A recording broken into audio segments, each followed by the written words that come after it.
I thought I knew Marcus Chen better than anyone. We'd been business partners for 8 years, best friends for longer. We built TechFlow solutions from nothing. Just two guys with laptops and a dream.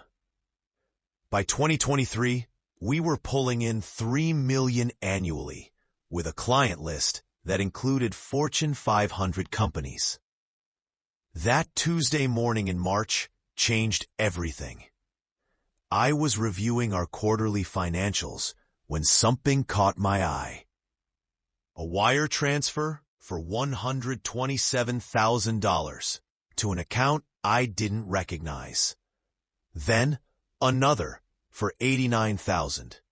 My stomach dropped as I scrolled through more transactions, all authorized with what appeared to be my digital signature. Marcus, I called across our shared office space. Can you explain these transfers? He barely looked up from his screen. Probably the new server infrastructure. You approved it last month, remember?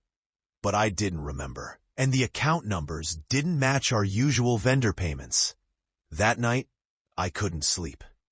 I pulled up our banking records and started cross-referencing every transaction from the past 6 months.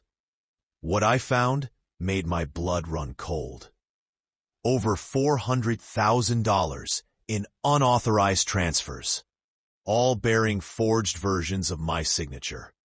The money was being funneled through a series of shell companies I'd never heard of. I sat in my car outside Marcus's house at 6 a.m., watching him load expensive luggage into a brand new Tesla Model S. Funny thing, he'd told me he was struggling with his mortgage just last week. The next morning, I called. Our lawyer, Janet Morrison. I need you to review some financial documents. Quietly. What kind of documents, Robert? The kind that might send my business partner to prison. Janet's forensic accountant, David Kim, worked for 3 days straight. What he uncovered was worse than I'd imagined. Marcus hadn't just been stealing money. He'd been systematically copying our client database, our proprietary software, even our marketing strategies. He'd registered a competing company called Flow Tech Solutions 6 months earlier. He's been bidding against you on contracts using your own client information, David explained, spreading documents across my kitchen table. Look at this proposal to Meridian Corp. It's identical to yours, submitted 2 days earlier, priced exactly 5% lower. I felt sick. He knew our pricing strategy because he helped create it. It gets worse. He's been telling clients that TechFlow is having financial difficulties and that they should switch to his new company for stability. He's already poached 6 major accounts. The betrayal cut deeper than the money. Marcus had sat across from me every day for months, asking about my kids, my wife's book club, my father's cancer treatment, all while planning to destroy everything we'd built. But Marcus had made one critical mistake. He'd underestimated me. I'd spent 15 years in corporate security before starting TechFlow.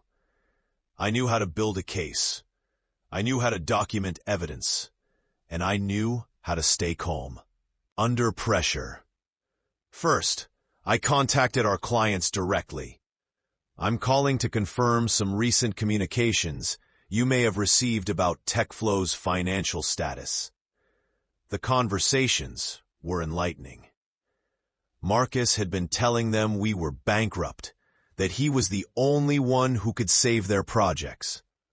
Next, I reached out to my former colleague at the FBI's white-collar crime division.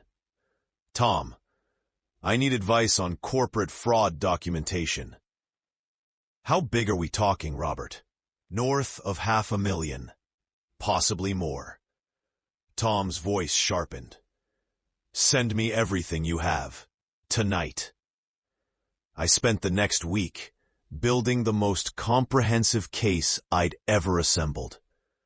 bank records showing the forged signatures, email logs proving Marcus had accessed restricted client files, screenshots of his competing company's website that had clearly plagiarized our proprietary methodologies. The smoking gun came when David discovered that Marcus had been using our company credit card to fund his new business. Equipment purchases, office rent, even employee salaries, all charged to TechFlow accounts. "He's been financing his competition with your money," David said, shaking his head. "I've seen corporate fraud before, but this is textbook embezzlement." On a Friday morning, I walked into our office, carrying a cardboard box and a manila envelope. Marcus looked up from his computer, probably planning his next move against some unsuspecting client.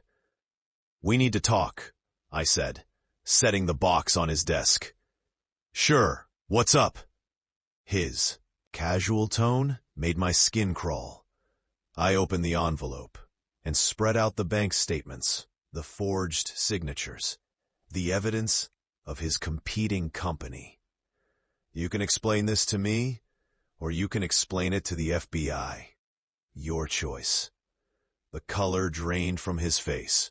For the first time in months, Marcus had nothing to say. "I trusted you," I continued. "I invited you to my daughter's wedding. I helped you through your divorce. I thought we were building something together." "Robert, I can explain." "No, you can't, because there's no explanation for this." I pointed to the evidence spread across his desk. "You've been stealing from me for 8 months. You've been sabotaging our client relationships. You've been using our company funds to finance your own competing business." Marcus tried to stand, but I held up my hand.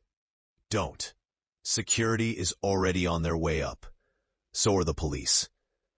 The next 6 months were a blur of legal proceedings, but every step was satisfying. The FBI's investigation uncovered even more fraud. Marcus had been running similar schemes at 2 previous companies. He'd stolen over $800,000 total and destroyed the livelihoods of dozens of employees. The criminal charges were just the beginning. Our civil lawsuit not only recovered every stolen dollar, but also secured damages for the lost contracts and the emotional distress. Marcus's new company was forced into bankruptcy, and he had to liquidate his assets, including that Tesla, to pay restitution. But the real justice came when his former clients started calling me. Word had spread through our industry about what Marcus had done. Companies that had been considering Flowtech suddenly wanted nothing to do with him. His reputation was destroyed. "Robert," one client told me, "we're so sorry we doubted TechFlow. Marcus told us you were finished, but it looks like he was talking about himself." Today, TechFlow Solutions is stronger than ever. We've hired 12 new employees, including 3 who left Marcus's sinking ship. Our revenue is up 30% from last year, and every morning when I walk into my office, I remember that justice isn't just about punishment. It's about protecting the people who depend on you. Marcus sent me a letter from prison last month. He wanted to apologize, to explain his financial pressures and his moment of weakness. 8 months of systematic theft and betrayal. Some moment. I never wrote back. Some bridges, once burned, should stay that way. But I did frame his letter. It hangs in my office next to our Best Employer Award, a reminder that trust is the most valuable currency in business. And when someone steals it, they pay a price that goes far beyond money. They pay with everything they've ever built, everything they've ever earned, and everything they thought they could become. Sometimes the best revenge is simply letting someone face the consequences of their own choices. Marcus chose to be a thief. I chose to be a prosecutor. Chose to be just. And that's exactly how it should be.